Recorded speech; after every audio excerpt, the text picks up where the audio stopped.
तो hello guys, आपका स्वागत है हमारी एक और नई मज़ेदार कहानी में। तो आज की हमारी जो कहानी होने जा रही है वो है अकबर और बीरबल के ऊपर। हमने बहुत सारी कहानियाँ इसके ऊपर डाल रखी हैं।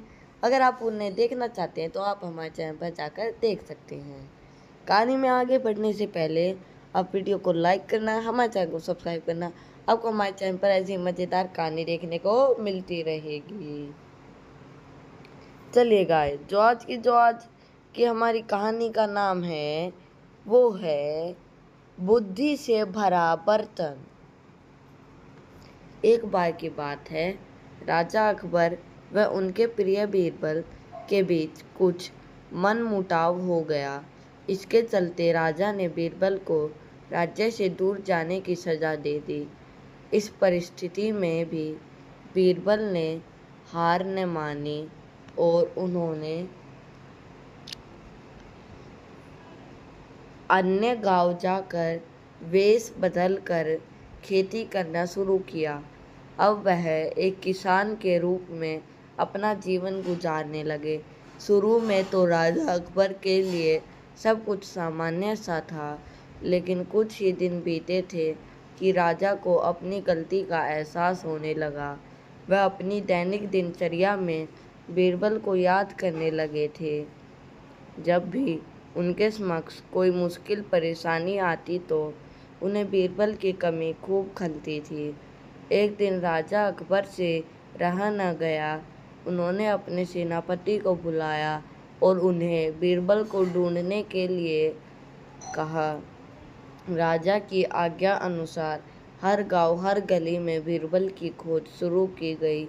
सभी सैनिकों ने हर एक कोना छान मारा, लेकिन वे बीरबल को न ढूंढ सके। राजा को जब इस बात की जानकारी मिली तो वे बड़े निराश हुए। अब बीरबल से मिलने की उनकी बेचैनी और बढ़ने लगी। अचानक राजा के मन में एक उपाय आया।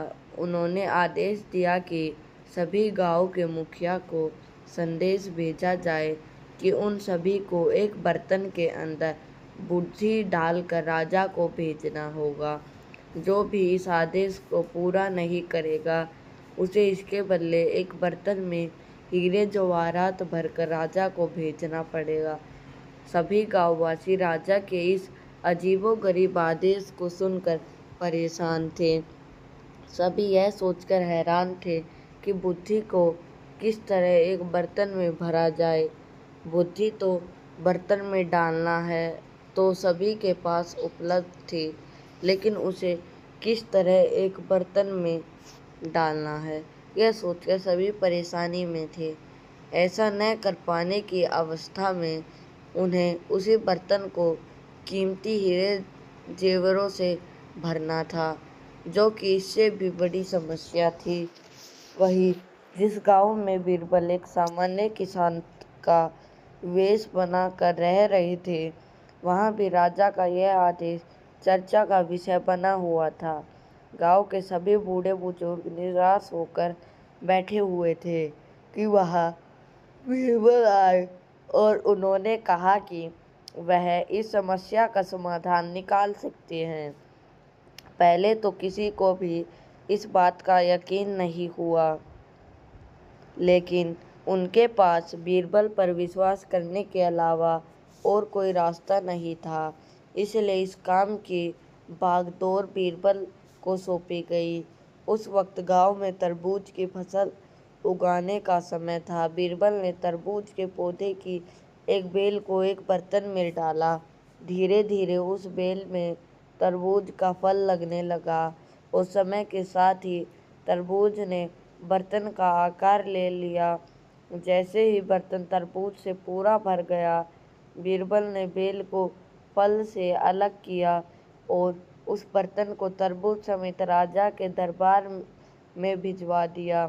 साथ में यह संदेश भी भेजा कि उस बर्तन के अंदर बुद्धि भरी है और राजा को बर्तन को बिना तोड़े ही बुद्धि को निकालना होगा। जैसे ही राजा ने तरबूज से भरा हुआ बर्तन देखा, वह उसे निकालने की शर्त सुनी तो उन्हें यकीन हो गया कि ऐसा विचार केवल बीरबल का ही हो सकता है। उन्होंने जल्दी से अपना घोड़ा मंगवाया और बीरबल को अपने साथ वापस ले जाने के लिए गांव की ओर चल दिए। तो गाइस ये थी हमारी आज की कहानी। आई होप आपको कहानी अच्छी लगी होगी। चलिए ये भी देख लेते हैं इस कहानी से हमको क्या सीखने को मिलता है। इस कहानी से हमें यह शिक्षा मिलती है कि हर मुश्किल सवाल का कोई ना कोई जवाब जरूर होता है। हमें केवल थोड़ा हटकर सोचने की ज़रूरत होती है। तो गाइस ये होगी इस कहानी की बिल्कुल ठीक सीख। आपको आज की हमारी कहानी बस इतनी है। आई होप आपको हमारी कहानी अच्छी लगी होगी। कहानी अच्छी लगी होगी तो वीडियो को लाइक करना, हमारे चैनल को सब्सक्राइब करना। आपको हमारे चैनल पर ऐसी मज़ेदार कहानी देखने को मिलती रहेंगी। Bye bye and thanks for watching.